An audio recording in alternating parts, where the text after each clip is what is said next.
If you haven't been paying attention, over the past few days, members of our D&D group have been playing a game of narrative telephone inspired by Critical Role's recent effort. How it works is that I start off telling a short story, and then I pass that story to the next person in the chain. They get to watch my video only once, and then they immediately have to record their own version of it in one take and pass that on to the next person in the chain, and so on and so on. Over the course of the chain, the story gets adjusted or added to, details get forgotten or misremembered, and we see how different the last version of the story is from the first. Let's start off with having a look at the last person in the chain, Darren. We'll see his version, and then we'll go back to me at the beginning and follow it through. I hope you enjoy. So here we go, the final part of the story. Thank you, Harriet. Hopefully the story's got to me in one piece, but we shall soon see. So we join Yaneth, and he's at the docks. The dark night encroaches, and he scuttles around, cautious not to be seen. He makes his way into a small rowboat. His destination lies anchored off in the harbour. He slowly moves across the water, as quiet as can be, heading out to a larger ship that seems to have a menacing presence about it. He pulls aside, ties his boat up, and begins the long, arduous climb up the side. There, he's greeted by the captain, Captain Brewster, who quickly ushers him into the cabin. There they sit, exchanging pleasantries and enjoying a lovely meal of spiced spider legs.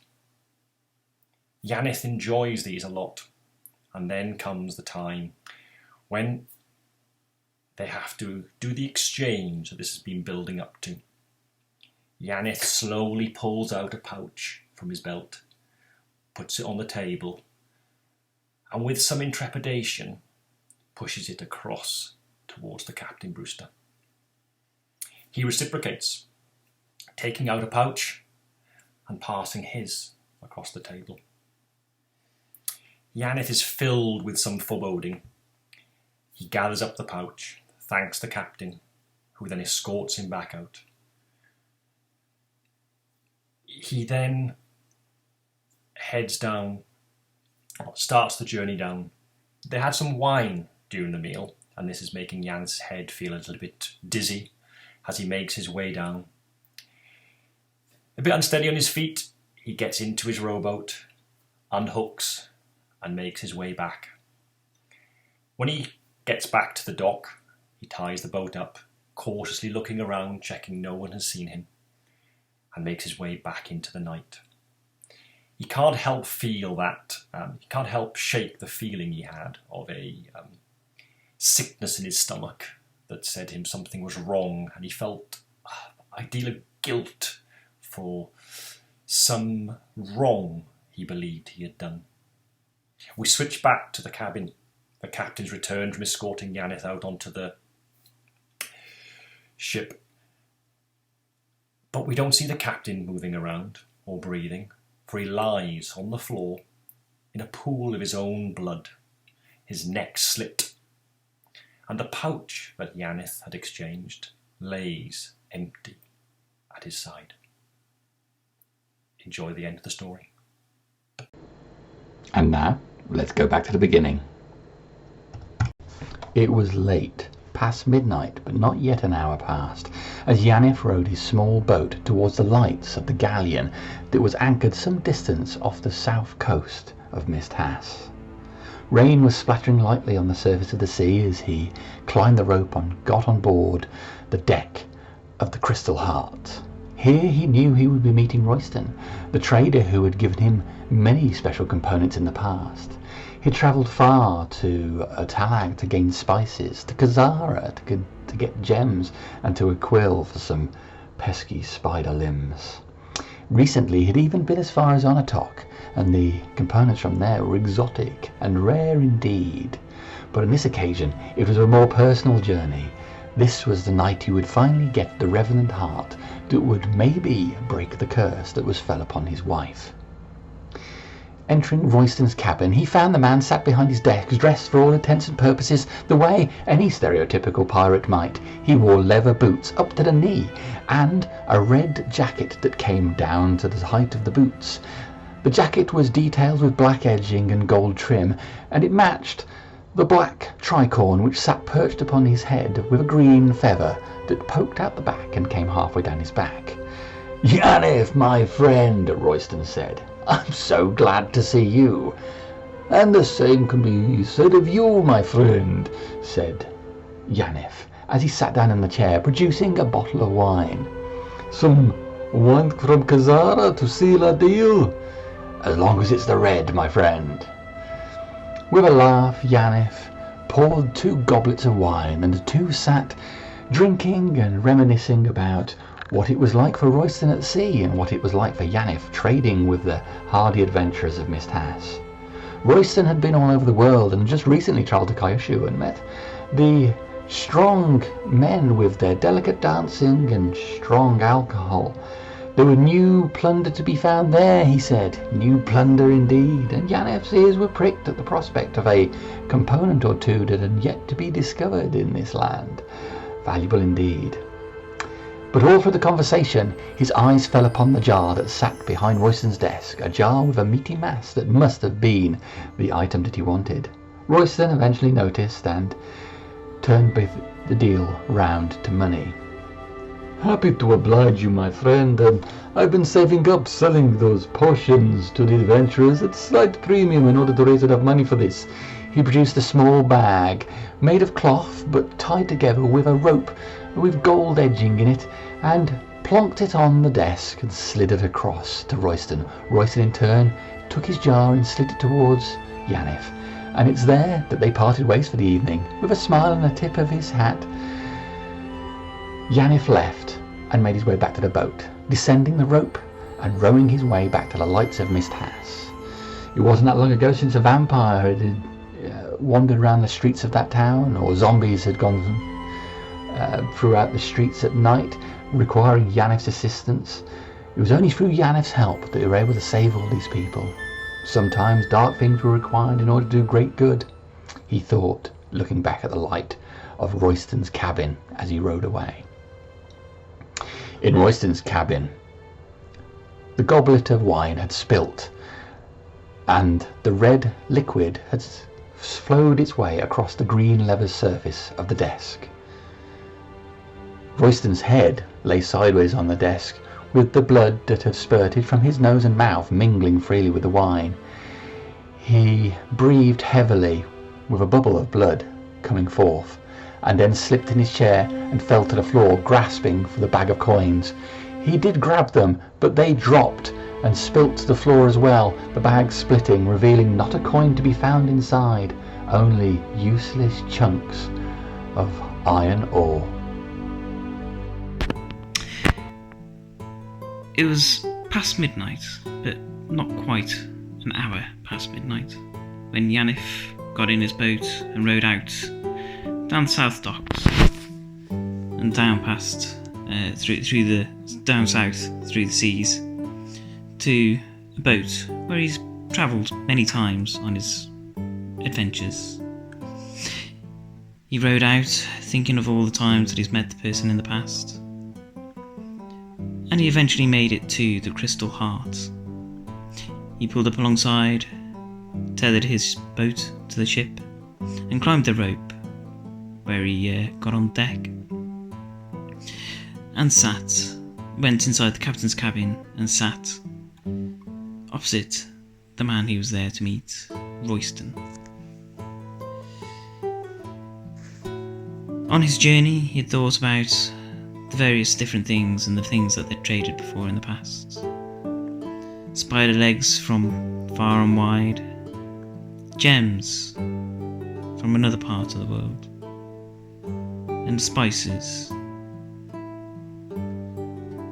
and then rarities from the harder to reach places. He was after an item to help cure his wife from the ailment that she had suffered. He entered the room, and there was his pirate companion, Royston. He looked every part the pirate captain would, with his normal clothes, his tri-cornered hat, clothes were black with gold trim, as was the hat. Royston sat behind a desk with a green leather top. Ah, Yanif, it's good to see you. It is good to see you too, Yanif replied.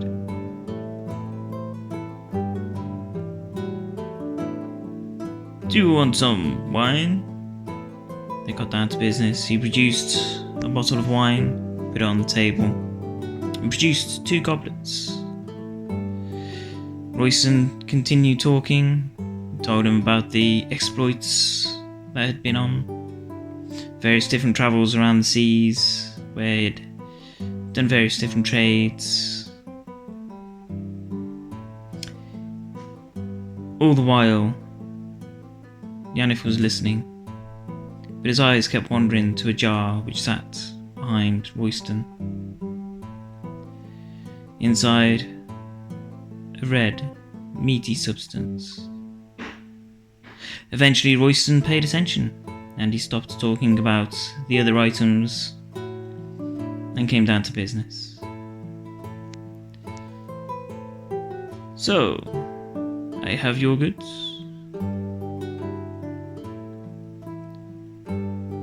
All it comes down to is the cost and the price. Well, I have been trading my potions to the adventurers in town at a premium to be saving up for such a thing. He produced from his cape a cloth bag. Inside looked to be some fair coin. Put it on the table, on the desk, and Royston pushed over the jar. Yanif looked, picked it up, and that's where they parted. He climbed down the rope, entered his ship, his boat, and started rowing back, thinking back as he did. Not long in Misthass there had been a vampire which stalked the streets, zombies as well, and all the things that it had to do to help to save the town. Sometimes you had to do the bad things to make sure the good things happened. Back on the ship in Royston's cabin, the goblet with red wine had been tipped over, the wine flowing forth on the leather top. Royston's head lay at an angle. He breathed heavily as a bubble of blood came up through the slit which had come in his neck. Blood mingled with the wine on the table. As he took his last breath, he started falling over, and as he did, he grabbed at the bag to make sure he'd been at least paid. He opened it up, but inside was not coin, but mere coppers and worthless iron ore. So it was midnight. Just past midnight, and Yanis. Okay. Yanis did something. What did he do? Right. Yanis travelled south on a boat, and his wife was ill, so he was on this boat, and he was on the way to a ship. And he climbed up the rope to the ship, and he got on and he went into the captain's chambers, and in the captain's chambers he remembered many a time that he conversed with Rushton? And they talked about spider's legs, spicy spider's legs, and Anyway, he'd remembered all these talks that they had before about trade and things, and then Rooston comes into the room, and he's wearing normal clothes. He is got a gold trimmed hat, and he sits down behind the desk, which has got a leathery green top to it, and he sits down and Jan says, what accent is it? Do you want some? That's Florenzo. I don't remember. He says, would you like some wine? I'm not going to do the accent. He says, would you like some wine? And they get down to business and they talk. But the whole time when they're talking, Jan's eye is caught to this jar which has got like a meaty substance in it. And anyway, they finish. And that's it. Yaneth leaves and he goes down the rope back onto his boat and he sails away. And he's thinking about how much he's done for the town in Mistas, and how, he's done a lot of bad things, but you often have to do bad things to get the good things. And it cuts back to Rooston, whose goblet is knocked over on the green leather table, pouring all over the desk. As you can see, his head is slightly tilted, and bubbles of blood just coming out of cuts all along his neck. And oh yes, cut back to before. They had a meeting where they had exchanged a cloth bag to get this medicine that he needs for his wife. I should have said this earlier on, I don't remember anything. A cloth bag which he had given in exchange for the element that he needed to save his wife. Anyway, cuts back. So while Rustin is bleeding out, he wants to make sure in his last dying breath that he's been paid by Yaneth. So he opens up the coin bag to only find that there's like copper, maybe some iron in there, nothing like gold or anything, and he's been played. Okay, so it's just a little bit past midnight and Yaneth is on a boat going across the water, and he's thinking about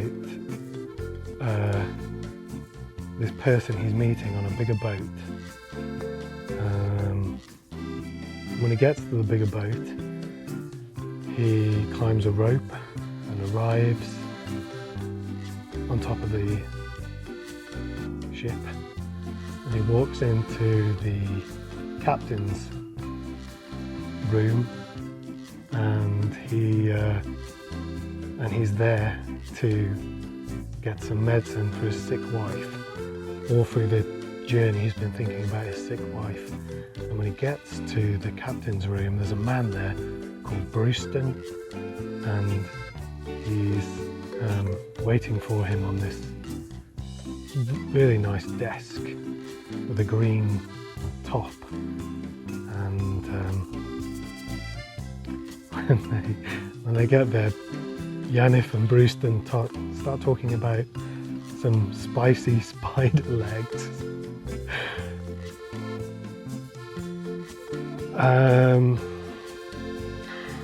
So they have some wine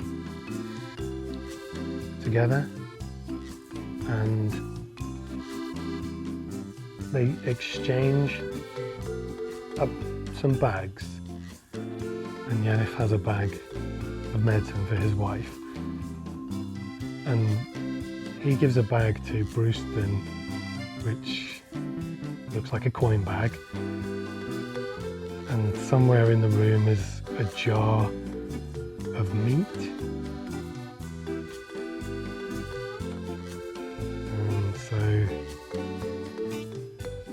with that concluded, Yanif climbs off the boat, gets back in his ship and sails away, thinking about all the great things he's done and what a great guy he is, even though he's done some bad things.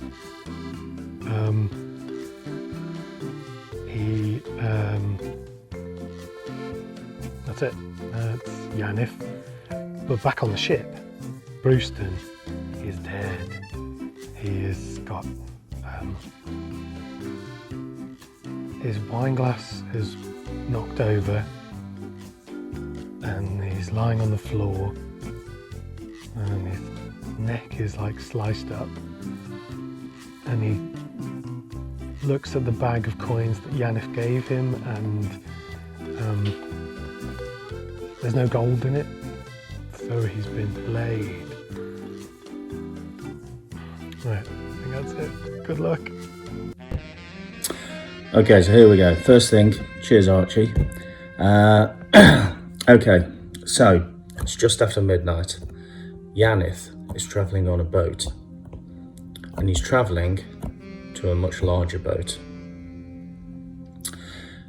Now obviously it's dark, and when he reaches the boat, the larger boat, he climbs up, gets over the side, and he heads towards the captain's cabin. Now when he gets there, he goes into the cabin, and the captain is waiting for him. Now the captain's name is Brewston. Now Yanif sits down, as does Brewston, at a table, and they share some spicy spider's legs and some wine. Now Yanif pulls out a money pouch, and he exchanges pouches with the captain. Now, once they're finished with the exchange, Yanif leaves.